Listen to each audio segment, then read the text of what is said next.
Egypt's top court has ordered a retrial of 3 Al Jazeera journalists jailed on charges of spreading false news. The decision was made after the hearing in Cairo of an appeal by the three, Peter Greste, Mohammed Fahmy and Mohamed, against their conviction. Prosecutors acknowledged major problems with the verdict, defense lawyers said. A new trial will occur within a month, but the trio must stay in custody. Al Jazeera called on the authorities to release its journalists quickly.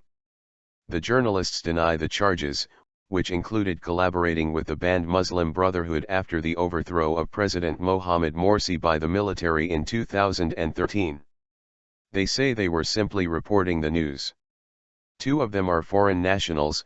Peter Greste, a former BBC correspondent, is Australian, and his producer colleague Mohammed Fahmy holds Egyptian and Canadian citizenship. The fiancée of Mohammed Fahmy says she is concerned for his health. The 3 journalists have now spent a year in jail since they were first arrested in December 2013. They were convicted in June, with Fahmy and Greste jailed for 7 years and Mohammed for 10 years. Judges have ruled that they should remain in custody until the new trial. Thursday's court session began at 9 o'clock local time, 7 o'clock GMT, and lasted just 30 minutes. None of the defendants were present. An Al Jazeera spokesman said in a statement after the decision, Peter, and Mohammed have been unjustly in jail for over a year now. Defense lawyer explains a retrial will require the journalists to remain in Egypt. The Egyptian authorities have a simple choice: free these men quickly, or continue to string this out, all the while continuing this injustice and harming the image of their own country in the eyes of the world. They should choose the former. Reacting to the hearing, Greste's mother Lois said, "We need some time to process. It's not as positive as we had hoped." Fahmy's brother Adel said he had hoped for more, that his brother would be freed, at least on bail. But Greste's lawyer Chris Flynn described the decision as being a positive result. "It's not the complete vindication that we were hoping for, of course," he told the BBC.